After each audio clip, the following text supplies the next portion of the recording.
Hey, you guys, happy Friday, happy Friday, happy Friday, happy Friday. I am so excited. And happy New Year. I have not spoken to you guys. I have not been on here since the beginning of December. And it is amazing. It feels good to be back. It feels good to be on here with you all, sharing once again tonight an amazing topic. Well, let me just start by saying I am Tamara Johnson. I am the founder of Make It R.I.S.E, Rebuild intentionally and strategically for effectiveness. And our mission, our vision is to create a movement where we're changing the view of how society has defined marriage.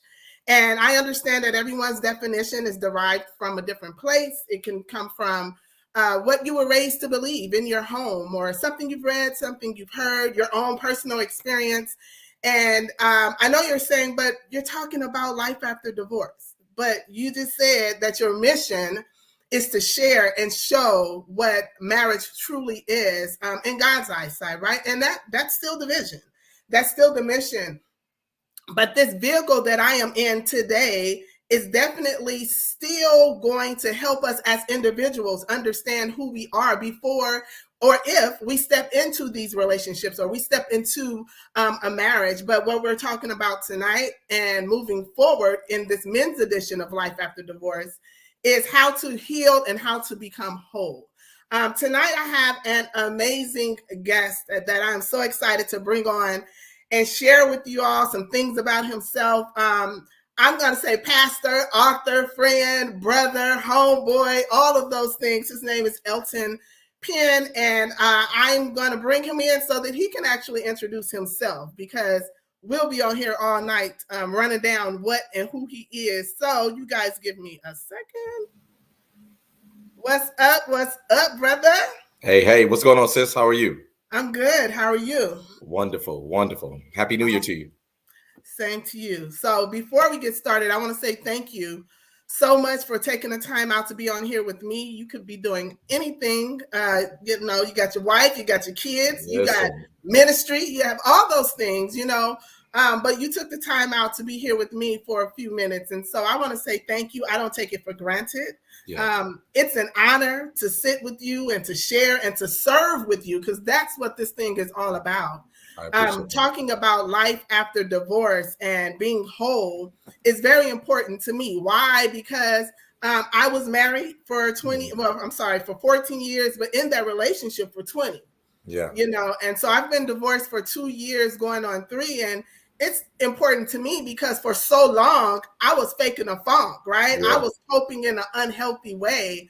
And while I've done the work to be happy, healthy, healed, and whole, and I've talked and spoken to a lot of women, and I had them come on and share with me, I've never really sat down with men and said, wow, give me your point of view, right? Yeah. I think it's mutually important, if not more, especially by the man being the head, the lead, the covering, especially if he's going to step into another relationship or marriage, to understand the importance of healing and being whole. Absolutely. So with saying all of that, I invited you to come on. You are the kickoff of this men's edition. I have 3 other men that are going to come on after you in the coming weeks and share their experience and to share, their opinion. And so sure, if you would please just let the people know who you are in a nutshell and what it is that you do, I'd appreciate it. Again, thank you for the opportunity to be here. I don't take that lightly, that you actually even invited me. So it is an honor to share this platform with you. And so to that degree, my name is Elton Penn. There are different hats, different roles that I have. I am number one, married to Kiana Penn. Hey. We have a whole village of kids. And so to be able to say all those names would take up some of the broadcast. But to all of our kids, we love you so much. But also the senior pastor of East 105th Street Christian Church. Shout out to my 105th family. Hopefully they'll be joining soon. Hopefully people will pop on, make some comments. Not only that, I have my own nonprofit, World Centered Outreach, which is being redirected even in this time, in this season, to be able to help youth who are fostering, who are time out of the foster care system, helping them with transitional housing, that age bracket from that 17 to 24, individuals who really need life skill courses and things like that. Will be helping them out. And so that's a little bit about me. Been pastoring almost 13 years now. Newly married, I'll say, for 2 years. We'll talk about that, the life before this marriage. We'll get into a little bit later on. And finally, I can say proudly, with the help of you and many others, a best-selling author of Intimacy Beyond the Bedroom. I'm really excited. And I applaud everyone and to everyone who jumped on to be able to support that whole movement. This whole movement, as we said before, it's bigger than just a book. These are just not thoughts that we wrote down and we hope somebody would turn the page and highlight it and close the book and put it on the shelf. The goal is to become whole. That's the goal. And so, again, that's a little bit about me. So I'm excited. I'm excited to be here. I'm excited to kick it off. Yes. I hope I do my other men proud by being here. But I'm excited. I'm excited to be in conversation with you. Thank you for having me. I'm certain you will. I'm certain you will. Hey, you guys, check out this merch, though. Wait, y'all see this? Come on. Y'all see this? Come on. Y'all Come see on. this shirt? Come on. Y'all Come see on. it? Come on. Get I love into it. Get into it. Get into it. Love Represent. it. I love it. We got to represent. Listen, my goal is it. to walk what it is that I talk, right? And this is not to say that I am a perfect being, but I believe that when we hold ourselves accountable, to renew our mindsets, which is what the shirt says, to be consistent, plus the consistent effort, then we can get to the being healed and being whole. And so that's why I wanted to invite you on, just to dig a little deeper into this. You talked about your book. Yeah. And congratulations on that, being a best-selling author. I am so proud of you. Listen, turn up. So proud of you, my God. And this is just the beginning, right? Yes, it is. This is a whole situation. Mm-hmm. But the name of your book is titled, Intimacy Beyond the Bedroom. Sure. And many times, many of us think when we hear the word intimacy, we think intimacy in the bedroom, right? Correct. We're thinking the physical, and it's so much greater than that. Mm-hmm. But I want to ask you a question. How long did it even take you to write this book? And what made you choose a topic so deep as this? This is good. And so it's to your platform, right? I have to say that it took, for me, it took 6 years. I'll be honest with you. Mm-hmm. I had this thought while in my previous marriage and getting ready to go through and walk through divorce. It was something, again, and I have to give God all the credit because I found out that sometimes breakthrough happens while in pain, right? Wow. And I'm not even trying to preach. I mean it. I'm not trying to preach. That's not what we hear. But I believe some of the biggest revelations can be found in our pain. And it wasn't until I made the decision to my ex-wife and I agreed to part ways when the revelation of this book actually came.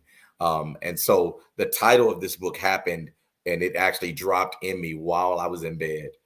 She's asleep on one side. We had a California king. She's on one side of the world on that bed. Yeah. I'm on a whole nother side of the world on my bed. And you know how, in marriage, when you build that little wall up in between the bed, don't come on my side. Like that's trespassing, right? Yeah.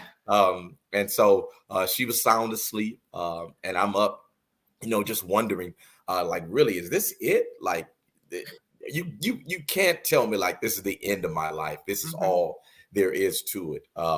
And so I was actually in the bed, and people hate to hear the truth, but we just got to be truthful. It's just like I was in the bed and crying in the bed and trying to hold tears in because, as a man, I'm like, I'm not about to cry over this. Like, let me just, do what I'm going to do. And then that's it. If we want to be in this, we're going to be in this. And it got to the point where like, man, you going to church and you singing, you worshiping, you going to work, you doing all this other stuff, yet you still miserable. Right. Mm-hmm. Not only are you miserable, you making her miserable. Not only are they miserable, but now I'm living this facade. And I'm like, stop. And this title, Intimacy Beyond the Bedroom, dropped in me one night as I was preparing a sermon. And as I'm really getting ready to write my sermon, it was like, no, you're not about to write a sermon. What you're about to do is you're about to handle the assignment. You're about to handle the assignment. Like, you didn't just end up here to just be here and try to preach your way out of here. That's not gonna work, right?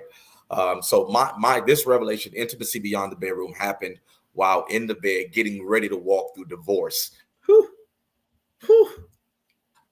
And that's for many people out there who are trying to say, well, I can't see it because all I'm going through, lies you tell. If you're thinking clearly, once you set your mind to it, as we talked about, that shirt that you're wearing, that renew mindset, once you say that this is the last time, the last year, last week, this is the last season I'm going to go through this, things will change. Things will change, but you got to put your mind to it. I love everything that you said. And what really stands out is that you said all of these things were going through your head while laying in the bed with your wife at the time, right? Oftentimes we will put ourselves in positions where we want to just cover up, fake the funk, pretend like it's not happening, preach, as you said, preach our way through it, sing our way through it, laugh our way through it. But at the end of the day, you are left with your own reality. That's right. I can sit with you and chop it up and we can laugh and I can act like all is well on the outside. But when the rubber hits the road, I have to face it, right? Absolutely. And I have to make sure that my coping is a healthy way of coping, just being real with where I'm at, right? Absolutely. Tapping into the true location. This is where you're at, right? This is where you want to be or where you need to go. But the question is, how do we get there? So when we talk about in your book, Intimacy Beyond the Bedroom, you see all love these. It. Look at that. Look at that. Look at that. In your book, and here's the thing, I'm not so higher than thou, right? That I can't receive from you. And I know you'll say the same, that you can. We've shared with each other, right? Absolutely. We've poured into each other. And I want the viewers to understand that we have to get away from having the appearance of, right? Denying what's really going on. Come on. We have to say, you know what? If I want to heal, if I want to be whole, the only way that I can do that is by going straight to this quote, right? Like I said, going through your book, there were quite a few quotes that really stood out for me. Yeah. One in particular says, if you're not willing to grow and mature in your mindset, you can expect great outcomes because they only come as a result of the effort you put in, which goes back to this right here. Come on. Renewed mindset, right? Renewed mindset and consistent effort, which equals wholeness. So let's start from the end. The goal. The goal is to be whole, right? The goal is to be whole. The goal is to be healed. Yeah. So that is what we want, wholeness. The work that it's going to take is to renew our mindset. And then the time that we must put in, right, is consistencies, consistent effort. Correct. But I want to ask you a question, bro. Okay. What does that really look like in action? What does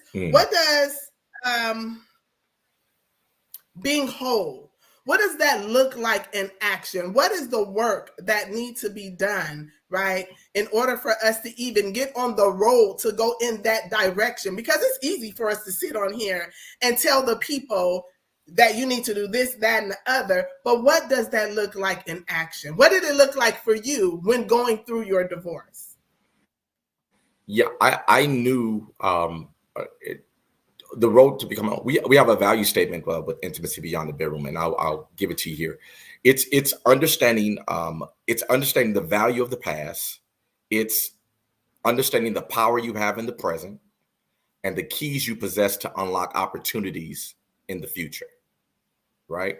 So when we talk about becoming whole, it's about understanding the value of the past, painful, pleasure, whatever it is. It's about understanding the power you have in the present to be able to deal with it. Right. And the keys you possess to be able to unlock the opportunities for the future. That's what wholeness looked like. It wasn't until I began to understand that statement that I was ready to travel down that road, right? Because none of us enter marriage saying, I can't wait to get divorced, right? And I think that the church, we do a disservice to people at making them making divorce seem as if life is over, Yeah. like it's the sin that God is not going to forgive, Yeah. right? And I stayed in my marriage. We stayed in that marriage because again, the appearance of, as we said, like, on the outside, people said it was a perfect looking couple, but on the inside, she would tell you in a heartbeat, like, yeah, no, you don't want to be married to Elton Penn, like, y'all love the preacher. You don't really know the person, Yes. right?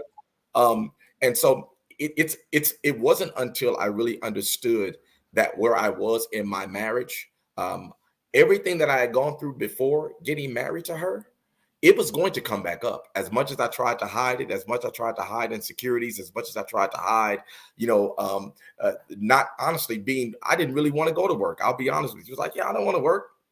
Go to work. Why? Wait, what? Why not keep getting, losing this job, or, quitting this job and moving on to somebody else. And that's it. But it wasn't until I really understood that, you know what, in order for me to change my future, I'm going to have to deal with some things in my present. Right. And one of the things I understood when it comes to wholeness, you have to desire it more than you want to hold on to the pain. You have to desire that. You have to work at that. That's going to be one of them things that you just don't become whole, right? One of my friends, she wrote The Process of Becoming, and I hope that she's listening in. Hopefully, I can tag you and her together.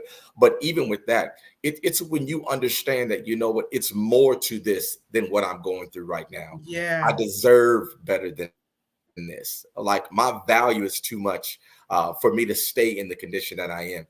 So when we talk about wholeness, lying in that bed, and when intimacy beyond the bedroom dropped in me, it was me her finally saying, we need to have a conversation. Because again, our problem wasn't what was happening in the bedroom. That wasn't the Right. problem. It was That's beyond the that. easy part. Yeah, that's the part we can fix. We can fix that Yeah. with a moment. But after the moment is gone, we still got Yeah. to deal with some things that go past like the surface. And so when we think about wholeness, one of the things I can tell every man out there, like, again, you can only hide behind a woman for so long. Yeah. You can Say only that, hide say behind. that again, Yeah, you please. can only hide behind her for so long. Like, she makes you look good, but again, when she starts making you do good, when she pushes you and forces you Yeah. to be who you're supposed to be, like, Yeah. no real woman is gonna let a weak man just stand by and be weak. Nah, that's not gonna be her role. A real woman is gonna stand, Yeah. but she's gonna hold you accountable. A real woman is gonna let you know, like, hey, you know what? When you're living below your means, a real Right. woman is gonna let you know, hey, you know what? You can do better, not only for you, for us. Right. And that's when we talk about whole. A lot of times, what happens is that women become more whole than men. Mm. I'm sorry, Mm. y'all. I love my Mm. man. You know what? You know you're gonna have some hate mail coming, right? I expect it because again, people can hate all they want, but this is Yeah. something I lived through myself. That, This is something I did. that's the point here. That is my point. I'm so glad that you said that, because the only reason I have guests come on the show is because I know that they are able to speak the truth, right? Yeah, Speak their experience. I don't want anyone looking on, right, and listening in thinking that we are perfect. No, yeah, we went through some things, right? Our experience, we're speaking from experience, not just something that we read. Yes, we've read the word, the Bible, but it coincides with what we've gone through, right? Which helped us to be in the shoes that we're in right now. And the goal is just to help somebody, right? come on. This is us putting our hands out saying, come on, we got you, right? It's not just you, but us too. I've gone through a divorce. I've gone through a bad breakup. I've gotten into a relationship that I shouldn't have gotten into, right? Knowing that I wasn't healed, and Yeah, knowing the same things that you just said about a strong and a good woman being able to encourage, push, pull up, all of yeah. those things to a man. I've done all of that, right? And Mhm. so when women, when you know who you are and whose you are, right? Yeah, When you are whole enough to help someone else, and you begin to recognize, You know, you have to be able to share that. You can't just sit on it, right? Yeah. Oftentimes women think that if I tell him, if I share with him this, if I share with him that, he's going to think that I'm trying to lead or I'm trying to take his place. But we all have a position. Am I correct or am I wrong? Oh, come on. Absolutely. Here's the great thing about it. Like, I always say this before, like, and it's a thing that I just really admit, like, again, I really had to apologize to my ex-wife, because again, that marriage prepared me for where I am today. Yeah. Right. That's just the truth. My immaturity, in that one helped me to after divorce, to mature for the one I'm in now. And here's the great thing about it, and this is for everybody. I think most people get caught up on the title Life After Divorce. I wish you would just write another one that just says Life After, whatever your it is, right? Because it doesn't necessarily have to be divorced. It could be, again, because there's some people that are still married that made it through. And that's great. We're talking to even you. But for some of us that are listening, you have to understand that there is life after. Right. And we're talking about after the pain, after the struggle, but it all starts with you. You determine. When we start to allow people to determine our value and our self-worth, I think we get tricked up, right? When we allow that person to break our self-esteem and to break our mind and our drive. And that's why some of us are stuck. Because again, we allowed that person to come into our lives. Now you're not a go-getter no more. Because now you're like, okay, now I have to lower myself in order to lift them up. That's not what humility is. That's not what it is at all. So even when we look at wholeness, when we look at life after divorce, you should be with somebody, again, that's going in the same direction. That doesn't mean we're going in the same pace. But again, the fact that I'm going lifts you up. The fact that we're going in the same direction is going to help build you. I love this platform because, again, more people would be able to tap in if you just take divorce out of there and you just talk about, I just want to talk about life after. Life after whatever your it is, right? Come on, whatever that is. Like, it could be whatever your it is. Yeah, because one of my things was, sis, for me, was I had to realize that there was some pain my mom caused, that my dad caused. And when we talk about even life after divorce, I had to deal with that. So why am I still talking about stuff that happened in my childhood with my mom and my dad? Right. And now, because again, all of that stuff is going to play a part into who you are, right now. Absolutely. But what you did was gave yourself permission. Absolutely. To even be available to admit that, right? Absolutely. That takes a lot of growing. That takes a lot of wisdom. That takes a lot of just being quiet, right? Oftentimes we're talking so loud, we're over talking what the lesson and what the message is. And so we don't get it. So we continue to do the same thing over and over again. And sometimes we'll blame the person that's right there in our space. I like the fact that you said you apologized to your ex-wife. I did the same thing. I had conversations after conversations with my ex-husband, right? And I wanted to know from his point of view, after the pain, after, all of the stuff, what was it that Tam did, right? And how could I have done a better job in your eye, whether I agreed or not, right? I think it's important that we give ourselves permission to look in the mirror and not out the window, right? When we look out the window, it's easy for us to judge and to point the finger. But when we're looking in the mirror, we're looking at ourselves and we're saying, okay, what can I do? What did I do? How did I do it? And how can I do it better, right? Or what do I need to do less of? Tapping into your childhood stuff, scars or whatever, and bringing that stuff into new relationships, whether it be friendships, new jobs, new church, we bring this stuff along with us. And so it is what's going to dictate how we operate in those new positions. Come on. And so I feel that over the past 3 years, I've learned more about myself than I did in the 20-year relationship I was in with that man. Yeah. So I know the things that I like, I don't like, I want. I know the questions to ask. Watch this, myself, not the other person. That's right. Because as I ask the other person the question, he or she is going, we're talking dating, he is going to answer it the way he answered it. My job is to ask myself, how do you receive that? That's right. And then why do you receive it that way? If it's coming from a negative way, place, where is that coming from, right? Absolutely. not pointing a finger at him. Oh no, he's not ready, or no. What about me? What if Come it's on. me that's not ready? Absolutely. Huh? Absolutely. So we don't want to be real with ourselves sometimes. We want to continue to point the finger and blame. But it's time for us to live life and live it loud. But the only way that we're going to be able to live it loud is by being honest with ourselves. It's funny that you said that, because there's a chapter in the book that talks about things are not always the way they appear. Right. And most people would think that I'm talking about somebody else. It wasn't that. I was talking about me.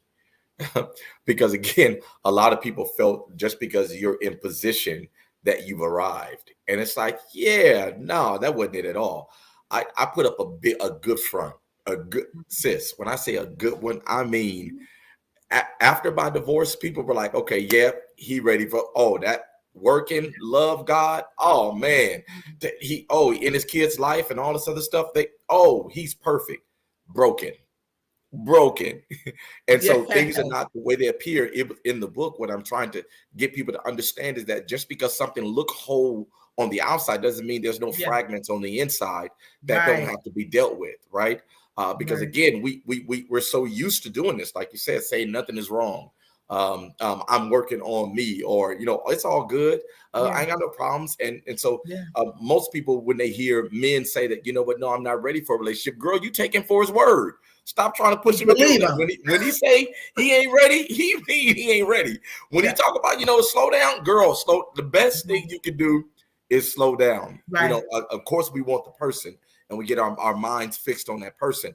But one of the things that you said before, we have to do an honest assessment of ourselves. What's the rush? We have to do an honest assessment of ourselves. Are we truly ready? Because again, being with somebody, that's one piece of the pie. Right? Being able to work through trauma that had nothing whatsoever to do with you is something totally different. So when we talked about life after divorce, it wasn't until I got divorced till I understood really, really, really the problem was never her in the first place. It was never her. Good. It was never. It wasn't until after the divorce. I'm here to tell you. Which puts you back in a position to go and apologize. See, that takes a lot of maturity, right? To be able to say, you know what? And not to say that it was all you, right. You're giving yourself permission to say what was you. And Absolutely. To go back, because what happens is not only are we broken, but something that we may have not said could be the fragments of the other person's life, right? That may be the piece that they need. And if you are willing to go back and say, you know what? It doesn't mean I want this again. I want you to be back in this place of my life. It doesn't say that. It just says, you know what? I know in order for me to move forward, I have to forgive, right? And I have to forgive myself, right? Forgiveness is not about the other person. It's about you. Correct. It's about you releasing shackles, getting free, and being able to go and move forward in your life, whatever that looks like, right? Correct. I love it. We have a couple of questions. I see some questions popping up here. Right. I believe this question that I pulled up is for me because I said that I learned a lot about myself over the past 3 years. And she says, what is the most important thing you learned about yourself? So I cannot pinpoint what was most important, because to me, it was all important, because there's so many different compartments of our lives, right, that we tend to forget to work on. When I began my healing process, I learned that I was great. I was healed and whole as a parent, right? And so because I thought I was healed here, I assumed everything else was well until I got into a relationship, and I had to realize, you're still broken in this area. You aren't giving yourself an opportunity to really heal. Like you said, the outer shell looked great, right? I put my makeup on, I dressed well, I went out, I had friends, I did all of those things. But what I had to realize was Tam did not know how to, and I don't like to use the word balance, but I didn't know how to bring harmony to my life in being the mother, the friend, in ministry, just Tam. I was, for the most part, all ministry. Yeah, come on. All ministry. I was driving it. And I was driving it because I thought in my marriage that if I showed him more of that, it would help him get closer to God. Wow. And it was the complete opposite, Come on. right? It was the complete opposite. And not to say he didn't have a relationship with God, but I had an expectation according to what I've seen other men in my life be, right? What I was attracted to, not attracted to like I want to date him, but that attracted me to other, things about other men that I was attracted to. I'm like, oh, I wish he was, I wish he could, right? And I thought the way to do that was push Christ. Wow. And God was like, nah, just live, just be who you are, right? Those things that attracted him to you still need to be incorporated in the marriage, right? I put those things on a shelf, many of those things on a shelf, because nobody shared or showed me how to use all of those things and be that Proverbs 31 wife, right? Yeah. And to use what I had and not put it to the side because no one told me how to be a wife or showed me or taught me, right? So I was doing it all wrong. So it's so many to that question. There's so many things that I learned about myself, the piece of wanting to not control the person, but be in control, right? Because I didn't trust you enough to handle the business. Right. So let me make you think you're really handling it, but it's really, you know what I'm saying? So there's a lot of things that I learned in that. And I believe this next question is for you. When did you realize that you were broken during the process?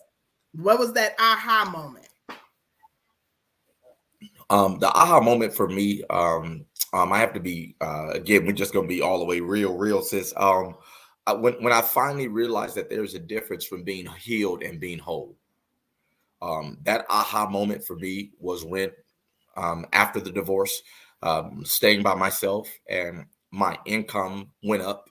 I had the place where I wanted to stay and kind of made my apartment as fly as I wanted it to be. And it would look one way on the outside because driving down the street, but when you get in my house, it was a whole new world, The car I wanted to drive, was able to get that, was thriving at work. And although it looked like I was healed, I wasn't whole, right? My aha moment was sitting in my apartment and finally figuring out that, my goodness, you mean to tell me this person just left and I'm still trying to find somebody else to come over? Because it's not that I didn't like their time. Yeah. I didn't like time with myself. Yes. I could not handle being alone. I could not handle my own thoughts. When silence is loud, that means when you need to spend more time with yourself. Listen. I understood that, again, for me, my aha moment was, wow, you mean to tell me that somebody can be here and I still be alone?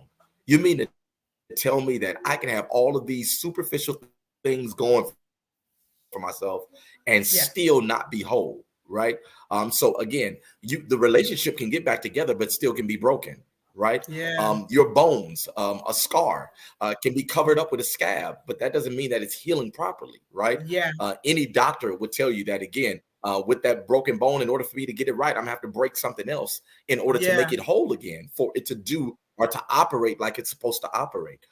It wasn't until I found myself understanding that, again, God said, okay, I thought the marriage broke me. God is like, no, you have yet to even understand how the potter, what I'm getting ready to do. And what I mean by that, again, all this facade that you're giving people, making it seem like you got it going on. I really want you to experience what loneliness is like. I really want you to experience what emptiness is like. And that's why I put in the book. People don't know that I tried to commit suicide. They don't know that because, again, they were so used to Pastor Elton Penn going there and his moving in the anointing, and then we're doing all this other stuff, but then going home and you drinking yourself to death. Right. They don't know that part. And so what that means for me, I think we have to do a much better job of understanding the difference. When you speak to God, God is, I want to be whole. Like Right. I don't want to be healed from that Yeah. past relationship to where I'm able to forgive them, but I've yet to forgive myself. You're Yeah. not whole, You're not right? whole. Yes, Absolutely. yes, that past experience is gone, but you Yeah. doubt, right? You still question yourself. You still don't know your value. But now Yeah. you're ready for somebody else to come back in your life and to give you what you have yet to attain, for yourself. And so I Absolutely. understand the difference. My aha moment was me understanding that again, just because the situation has passed doesn't mean that I'm whole. Yes, Yeah. yes, her and I we're friends now. Yes, Right. that's healed, but the Yeah. wholeness for her, it's still a process. Even for her, it's still a Yeah. process for me.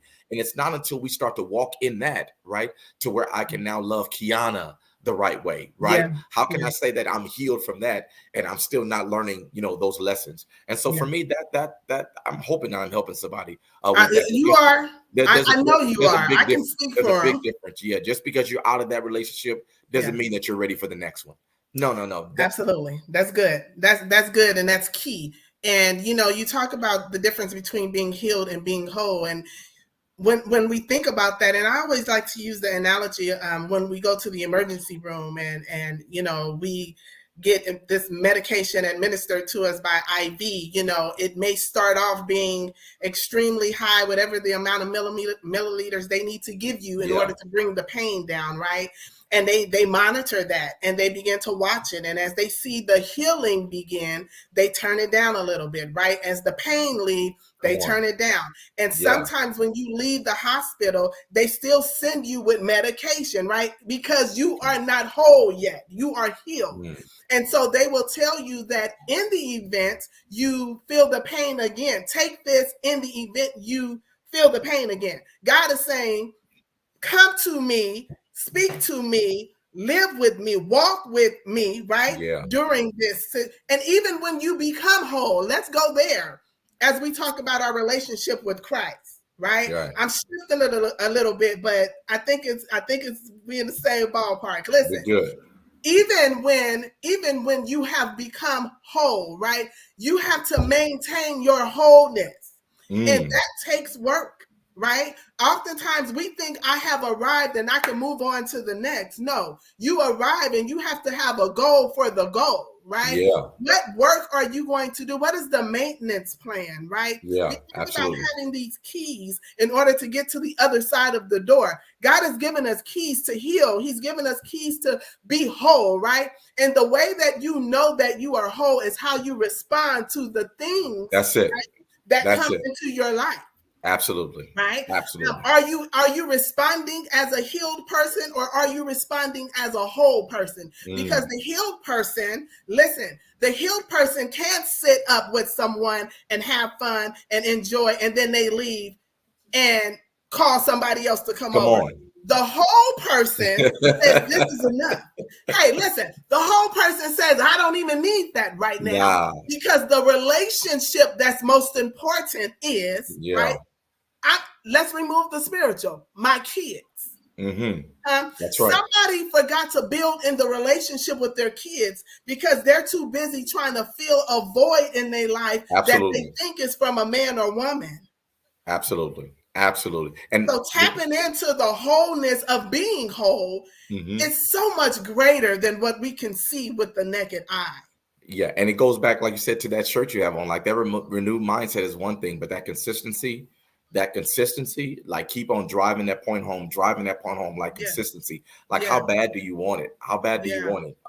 And I had to get to that point where even when Kiana and I started to date, one of the things was she because of her I'll put it on her ability to run track. She was at a much faster pace than I was, right? But even in that, like you said, knowing wholeness was like, wait, we got to slow down a little bit. Hold on for a minute.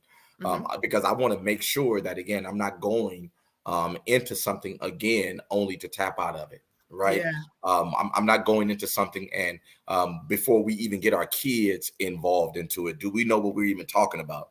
yeah. Do you know what I have planned for the next 3 years of my life? Right. That's Do good. you know how I operate? So she's good at telling these stories. Well, part of the story, but a piece of the story is like, again, I didn't want our kids to meet each other well, she wanted to be in a relationship, and I'm like, how can we even be, in a relationship when our kids don't really know, one another? So one of the steps that we did was we arranged the time for them to meet in a fun setting to where there's Yeah. no pressure. I Yeah. was able to bring some friends along and we went bowling, right? There was no pressure. Yeah. It wasn't like, this is my girlfriend, you need to meet her, you need to love her. No, you don't need to know that.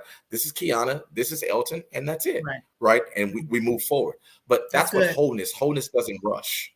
There's no reason to rush. That's Wholeness good. doesn't say, you know what, I need that right now. Otherwise, I'm going to miss out. Wholeness will let it pass by. And if it's meant for me, it'll come back. It'll be back. Right.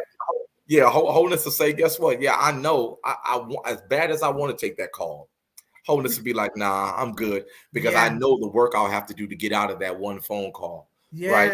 Yes. That's what wholeness kind of speaks of. So even when we talk about life after divorce, it's understanding what you said before, that even if you attain wholeness, there's still work to do to maintain it. Yes. There's still work that you need to do, because that peace of mind came with a price. Yeah. Right. That's not that one of those things. And so I want to encourage everybody to understand, you got to understand you before you can understand somebody else. Yeah.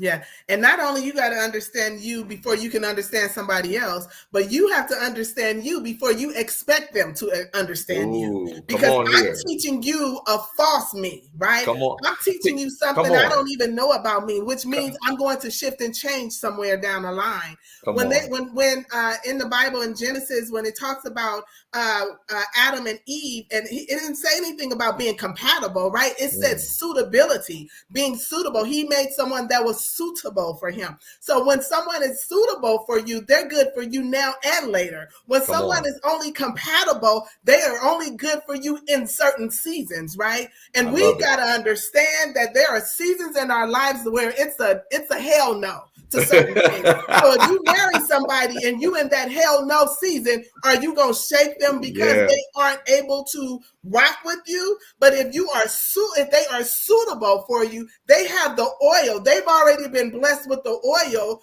to help you in that season, right? That's good conversation. If we cannot get to the point to say, this dude, this woman rocks with me, good, bad, or indifferent, I like it, I don't like it, but I know that I know that I know that I know this is who God has sent for me, right?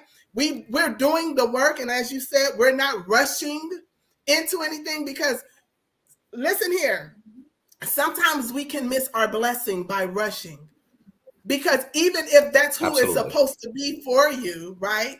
Sometimes we step outside of the alignment, outside of the work that God has given us to do. It may be 12 steps that we need to take before we get to that, okay, this is it. But we want to shortcut it, only do 6 steps, right? And God is not going to force us to do anything. It's called choice. Come on. Absolutely. Right? It's called choices. And consistency, as the shirts say, being consistent. And I want us to understand that consistency doesn't mean perfection, right? That's right. Be consistent in working towards the goal, whatever your goal is.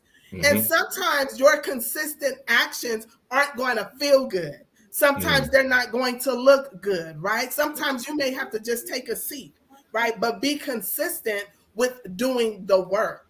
Right? I love it. That is what's most important. Your consistency is not going to always be something that you choose for your life. Why would we need God? Absolutely. Absolutely. I was telling you, it's funny. I believe it was you. Someone else. Remember, we were at the panel at the launch, and someone was saying, like, you want to be careful about, seeing somebody in all 4 seasons, of their life. It's interesting because I was talking to a friend not too long ago, and he dropped this bomb on me, and he was just like, what, the person that he married and he divorced from, he said, she only loved me for certain seasons of my life. Right. And I was like, wait, what? I thought he was just saying certain times. He was like, no. He was like, she only could love me in certain seasons of my life. And it wasn't until he walked away, and then I called him like, oh, you actually meant like she only liked you when you were up. Like she didn't like when Yeah. when it was all falling apart and he had to kind of Yeah. figure it out. She didn't like the struggle part of him. She wanted the piece of him that came with him. We just got to be real. Him being a doughboy and just Right. like, hey, going up. But when he decided to give his life to God, and it Yeah. was no more selling, and it was no more cars, and the Right. money, he had to go to work, and she had to go to work. She was like, yeah, nah, I didn't sign up for this. And it's interesting because I think it's important for us as individuals to understand, as you said, if the person cannot deal with you in all 4 seasons of your life, Yeah. if they cannot, just understand me. You may not like divorce, but you'll head Yeah. there. You'll get there. Listen, it is definitely an option.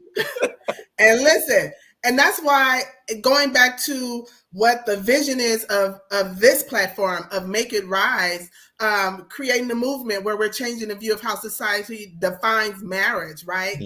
Again, having these type of conversations, right? Especially for those of us that are single and some that are already married, because even if you are already married, there's still opportunity for you to shift and do things in a different manner that is going to be beneficial to the marriage, right? Absolutely. So I push going to premarital counseling. Like, it's imperative, right? Come because on. that's where the conversation about those seasons should be had. It's easy to love me when I'm loving you. It's easy to love you when the money is good. It's easy to love you when I'm not sick and my body is banging and I've lost the weight and my hair is good. And you know what I'm saying? It's easy to love you there and support you there. But men and women want to know that they have someone in their corner, whether the chips are up or down, right? Can you be what I need in those seasons of down? Correct. Right? Through sickness and in health. When I am sick, can you be my health? Right? Can you be my medicine? And I don't mean just my physical medicine. Can you be my medicine? The fact that I know I have someone that is with me on my team, holding my hand, praying over me, covering me, walking through, going to work because I can, all of those things matter when we talk about living life with someone till death do us part. Come on. Right? Absolutely. As you said, it's no one say I do to eventually say not anymore. Yeah, absolutely. Right? I do forever. I do want to wake up with you for the rest of my life. I do agree that we're not going to always agree. I do understand that sometimes things can't go Tam way. I do know that I can't always be in control, right? I do know that in order for me to love you the way that God has designed for me to love you, I have to have a relationship with him. I have to allow him to be my teacher in this, right? So that I can express it and show it in our everyday walk. People don't get it. Yeah, it's funny that you. One of the things, as I was talking to one of my brothers one time, this was like years ago, and I remember him telling me that he was like, I'll never get married again. His thing was because I don't want to have to do the work, right? And he was just honest. He was like, it takes work to be married, So we were having this conversation in a group full of women, and they were like, well, why don't you want to be married? If you found the right woman that would, make you want to do the work, you would want to get married. And everybody was trying to point him into, he was like, what y'all fail to understand is that if you have somebody who doesn't want to do the work, no matter how good you look on the outside, no matter how much, listen, you can have the best love making it all across town. Guess what? He may do it for a while. But the truth is, the person that didn't want to do the work initially is not going to want to do the work when the rubber meets the road, right? And so I think it's important for us to even understand when we look at, and that's why I like the platform, because regardless of whether you're single, in a relationship or not, you want to find somebody that just forget that they want to wife you. Do they want to do the work? Like, because it's gonna take work. Like like you said, we're gonna have some good days, but believe me, we're gonna have some storms. Trust me. Yeah, believe me, we're gonna have some times where I get sick of you, get sick of me. I remember the other day, Kiana just simply told me, she's like, have you ever had somebody that just didn't like you? Kiana is saying this now. I'm married to the girl. Like, yeah, right. And I'm like, wait a minute, are you serious? She's like, yeah, have you ever met somebody you just didn't like? She's like, I really don't like you like that. And we were able to joke about it. But in the sense of what she's trying to say is that we should have time where we can laugh. We should have times where we can say to each other, hey, you know what? It's not a good moment. Go to your mutual corner. but then we both Yeah. come out not fighting each other, but fighting against whatever is on the outside of us to make it right happen. there. And again, we've got to be willing. We got to be willing to do the work, and that's just the bottom line. Yeah. And I'm not just talking about in your marriage. I'm just talking about in your singleness. You know, if you're getting ready for somebody, in order to get ready for somebody, I don't care. You've got to do some work. You've got to do some work. And we know the areas we need to work on, whether it's your temper, your patience, whatever. My big thing was I had to get used to being in a house full of people again. That takes work. She'll tell you, like, she came over to the house looked like a museum. Like, now we got baby Coco going around the house, and the minute she get into something, she throwing clothes, and my OCD is just like, oh, you're killing me. Every day it takes work. So it looks happy on the outside, but you don't know the work that somebody else is going through in their singleness, in their relationship, to be able to maintain this and to be consistent with it. Absolutely. And that's a good point. That is a good point, because as a single woman, it is extremely, I'm not going to say it's hard. I'm going to say it can be challenging. I have my good seasons, and I have those seasons where I'm struggling, like, woo, like, man, the reality of this thing is I enjoy relationship, right? I love love. I love serving, right? Here's the thing. If you aren't ready to serve, you aren't ready for marriage. Period. If you cannot say, I want to serve your need, you aren't ready for marriage. And I made a mistake, years ago in my marriage, and wanted to be served. Like, the expectation was serve me, serve me, serve me. If you serve me, then I will serve you. If you do this, then you'll get that. That's not the attitude we can have when going into a marriage. The attitude is, I am going to serve the person that God created regardless to what I see. Yeah, that's different. So I want to serve who he created. Listen, regardless to what I see. Because what I see is, insert word there. Listen, but who God created you to be is, and I decide that I want to focus on that. And I'm not saying allow yourself to be ran over, because I know people say, well, what if he this and what if she does that? Right. We all know that there's different, there's different right, things. absolutely. But in general, if you ready, or you think you're ready, especially to my folks that are single and those that are married already, I got to stop leaving them out, because you can be married and not be serving. Come on.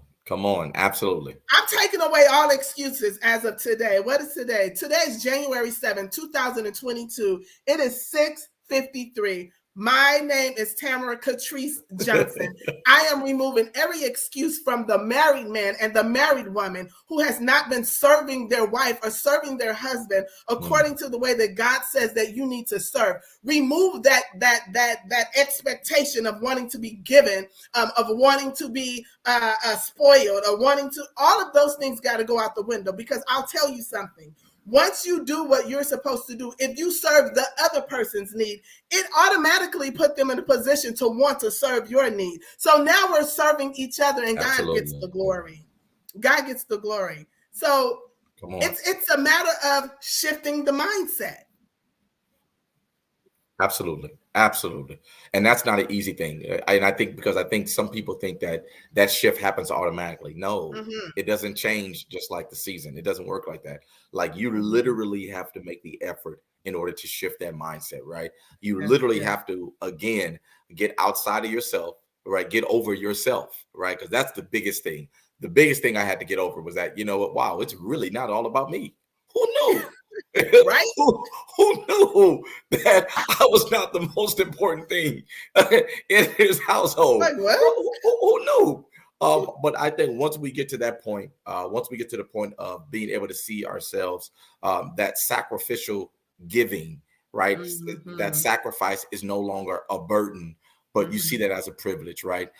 Because as you said, like, it's no longer that I'm giving up something anymore. Like, I'm planting seeds to get. I'm planting seeds to get. Like, so when you do right there, go get it. The seeds. Tag, you're it. A tag, I'm in. Let's talk about these seeds that's been planted. Listen, guys, oftentimes we are watering seeds that have been planted by daddy, by mama, by cousins, and all that. We're planting those seeds in our relationships and in our marriage.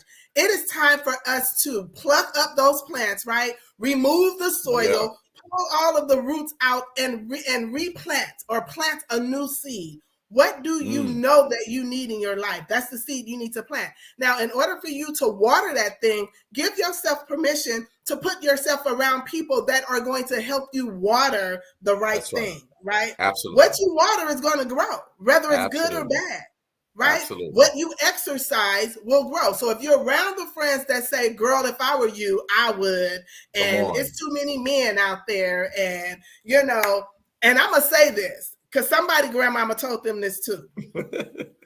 As long as you sitting on what you're sitting on, you should never be broke.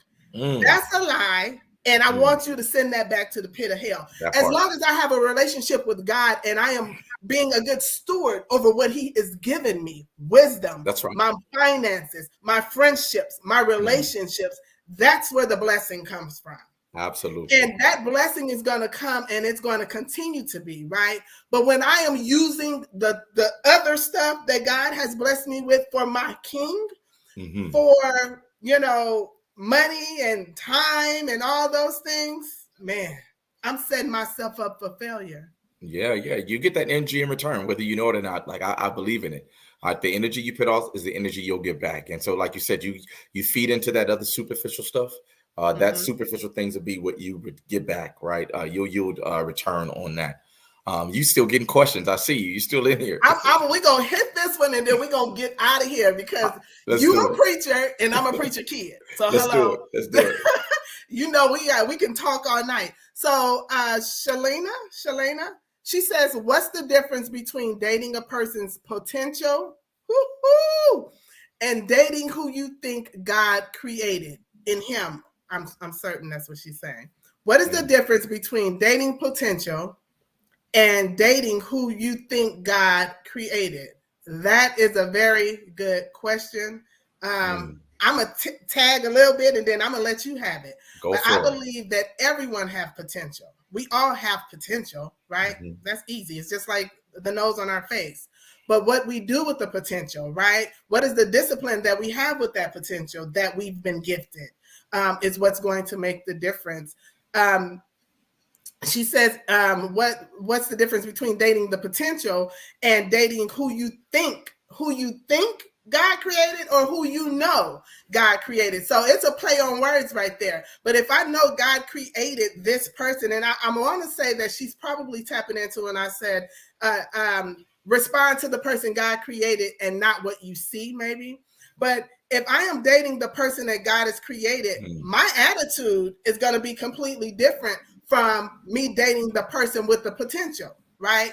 And that's just from experience. mm, I've dated a lot of potential before, a lot. I've mm, had potential that I didn't tap into. So I know what that looks like, mm, when you don't have the discipline. You're lazy, right? You know that you can, but you just aren't.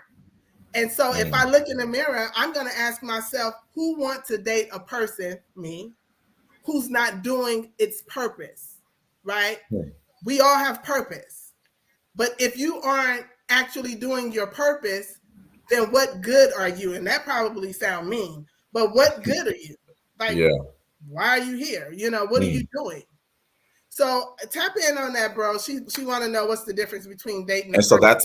that's one of my partners in crime. So Shalani, hey, what's going on? So what's the difference between dating a person's potential and dating who you think God created?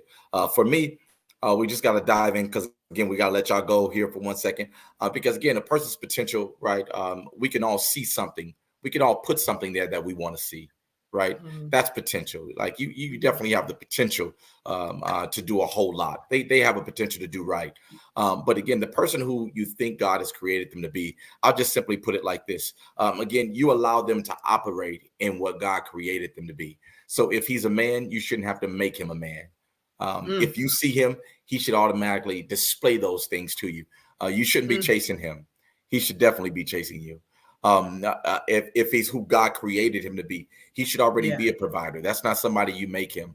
He should already be a protector. That's who God has made him. So again, I think a lot of times we want to be in a relationship with people who don't want to be in a relationship with us. That's not who God created him to be. God created him first. He created him in order for him to be everything you may need. And because he has become what you need, you're going to be what he needs. And so I want to caution anybody out there, not just Shay, but anybody who is looking for somebody, because we make these figments of our imagination up in the person and say, but they got great potential. They have so much leadership skills. I can see them doing great. Just because you can see it, don't mean that they want it, right? We sometimes desire for people what they don't want for themselves. And so I just want to say, in order if you see what God has created them to be, let them be it. And let who God has created them to be, let that come forth. And if that's the case, then you won't have to force anything. Then they'll be chasing you. That's my point. That's good. That's good. Well, bro, we have come up on our hour. We actually have passed our hour. That's crazy. That's crazy. I'm sorry. This has been good. Don't be sorry. This has been very good. This has been a lot of meat, right? I'm certain that there were some things said. I know and I hope that something was said and shared that our viewers were able to, because I'm over here taking notes. Hope listen. And I hope that others were doing the same and not just allowing this to be another show, right? Use what you receive. Get these nuggets, take them home, and ask yourself, how can I work this? She said she understood. How can I let this work for me in my life, right? How does this work for me in my life? This is not just a discussion that Elton and I decided to have for us. Right. This is Absolutely. For you. This is us serving the need of the people. And it's been an honor. It's been an honor. If there was one thing that you could leave with the people, what would that be tonight? For me, just remember your value is not determined by other people. You've got to know your value for yourself. You got to know your worth for yourself. And that's not something we leave into the hands of someone else to determine for us. So I just want to encourage everybody, listen, know your worth, know your value. And when you know that, there are great things, endless possibilities. You look more attractive when you know your value, when you know your worth. Yes. Knowing your value is sexy. I'll just say that. I'll just say that. Listen. It's sexy. Listen. Lean on in. So, bro, where can they find you? Where can they find you? Where can they follow you at? Do you have anything coming up? I saw somebody post that you have another book coming or a workbook. There's a workbook, and really that's coming out. And we're looking to do that in the first quarter of this year. So again, we're putting that on the page there, that authoreltonpenn.com. But sis, I'm dropping this on you now. I want you with me in San Diego. We're doing a book signing there. Again, we'll have another panel that's coming up. A good friend of mine, Connie, in San Diego, if she's listening, thank you, Connie, so much. There's going to be a big jazz fest, and then we're going to do a panel like we did coming up. It'll be around where we're thinking, we're not really sure, around the March date. We'd definitely like for you to join me out there. But you have to follow us on social media, on Facebook, Instagram. We're putting that up on the screen there for you. Would love for you to join me, sis, out there with me as we got them before. We'll get them again. But I think it'll be just some good times. What we want is we just want people to understand that really wholeness is a process that can be achieved. Yes. Thank you. Thank you for saying that. It is a process and it is a journey. But guess what? Elton Penn and Tamara Johnson are here to help you get through this journey. Come on. That's what we're here for. We're not here for us. We're here for you. So again, to everyone who was on tonight, we thank you. We appreciate you just giving us an hour and 5 minutes of your time. We'll be back, you guys. I have another young man coming in 2 weeks, and it's all men. This is a men's edition of Life After Divorce. You don't want to miss it. It is going to be a lot of fun, a lot of information. And I am looking to do young adults who's willing to talk about experience in the home while their parents were going through a divorce. So, wow. I'm trying to help somebody, right? Absolutely. I'm trying to help us get free. I'm trying to help us get free and to be healed and whole. Absolutely. And I just want to do my part. I just want to do my part. Great So job. again, you guys. Great job. Great job. Thank you. To God be the glory. Again, we want to say thank you for joining us. You guys share this video out to someone. Continue to make your comments. I'll come back. Elton will come back and respond if need be. But I love you all. I will see you in a couple of weeks. It's been fun. It's been great. Talk to you soon. Have a good night. Good night.